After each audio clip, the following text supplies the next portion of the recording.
আসসালামু আলাইকুম সম্মানিত ভিউয়ার্স, এই যে এখন যেটা দেখতে পারতেছেন এটা হচ্ছে আপনার জারা ওয়ান হাইব্রিড ঘাস।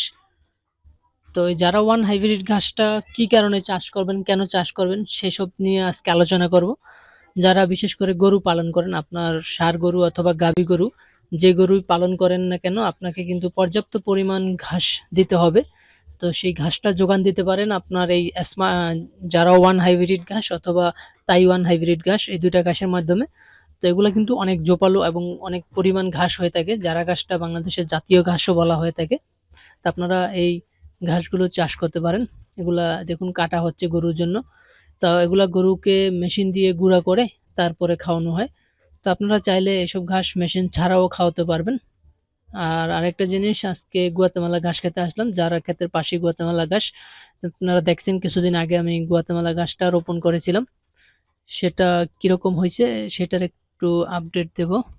গুয়াতেমালা ঘাসটা আপনার কিরকম হয়, আসলে এখানে প্রায় ১ সপ্তাহের মধ্যে হয়ে গেছে। তো ৩ ভাগের ১ ভাগ জার্মিনেশন হয়েছে, বাকিগুলা এখনো হয় নাই। দেখি কতটুকু পর্যন্ত হয়। আর গাছটা ফলন হলে কিরকম হয় আমার আরেকটা ক্ষেতের ভিডিও দেখাচ্ছি এটা। তো হলে খুব ভালো হয়ে থাকে।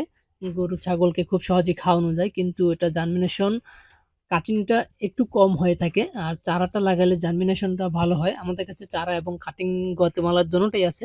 যে দেখুন ঘাসগুলা মেশিনের সাহায্যে কেটে তারপর গরুকে খেতে দেওয়া হচ্ছে। আর এই ঘাসগুলা কিন্তু এখান থেকে কেটে ফেলা হয়েছে কিছুদিন আগে, আবার নিচ থেকে উঠতেছে। তো আপনারা জারা 1 চাষ করতে পারেন, অথবা জারার থেকে যদি আরেকটু ভালো চান তাহলে আবার তাইওয়ান হাইব্রিড ঘাসটা চাষ করতে পারেন। আর যারা গাভী গরু পালন করেন তাদের জন্য স্মার্ট নেপিয়ারটা চাষ করতে পারেন। যে গরু এখন যেটা খাচ্ছে এটা ইন্দোনেশিয়ান স্মার্ট নেপিয়ার। তো আমাদের কাছে প্রায় ৬ জাতের ঘাস আছে, যেমন জারা 1, smart Napier, Taiwan, Guatemala hybrid, অজানা হাইব্রিড। এই ঘাসগুলো আমাদের কাছে অ্যাভেলেবেল আছে, আপনারা চাইলে সংগ্রহ করতে পারবেন। তো দুই পাশেই জারা 1 হাইব্রিড ঘাসের প্রজেক্ট, মাঝখান দিয়ে আবার শুরু করলাম গুয়াতেমালা হাইব্রিড। আর ওই পাশে আছে আবার তাইওয়ান হাইব্রিড ঘাস। এভাবেই আমাদের প্রজেক্টগুলো একেকটা পাশাপাশি। স্মার্ট নেপিয়ার, জারা, তাইওয়ান, গুয়াতেমালা পর্যাপ্ত পরিমাণ ঘাসের কাটিং অ্যাভেলেবেল আছে। আপনারা চাইলে গরুর খামারের জন্য বা ছাগলের জন্য এইসব ঘাসের কাটিং সংগ্রহ করতে পারবেন। আমরা সারা বছরই এইসব ঘাসের কাটিং ডেলিভারি দিয়ে থাকি। সবসময় আমাদের কমবেশি প্রোডাক্ট কুরিয়ারে ডেলিভারি হয়ে থাকে সারা বাংলাদেশের যেকোনো প্রান্ত থেকে। তো আপনারা চাইলে এইসব ঘাসের কাটিং আমাদের কাছ থেকে সংগ্রহ করতে পারবেন। সংগ্রহ করার জন্য স্ক্রিনে দেওয়া নাম্বারে যোগাযোগ করবেন।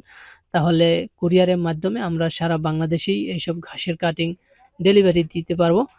আরেকটু সমস্যা হচ্ছে, এই গুয়াতেমালা ক্ষেতটাতে একটু পানি জমে থাকে। এজন্য হয়তো কিছু জার্মিনেশন কম হবে, যে কিছু পানি জমে থাকার কারণে নষ্ট হয়ে গেছে। তো অবশ্যই চেষ্টা করবেন যে জমিতে লাগাতে সেটাতে পানি না জমে। তো আমার এখানে কিছু খোস এজন্য পানি জমে থাকে। সকলে ভালো থাকবেন। আল্লাহ হাফেজ।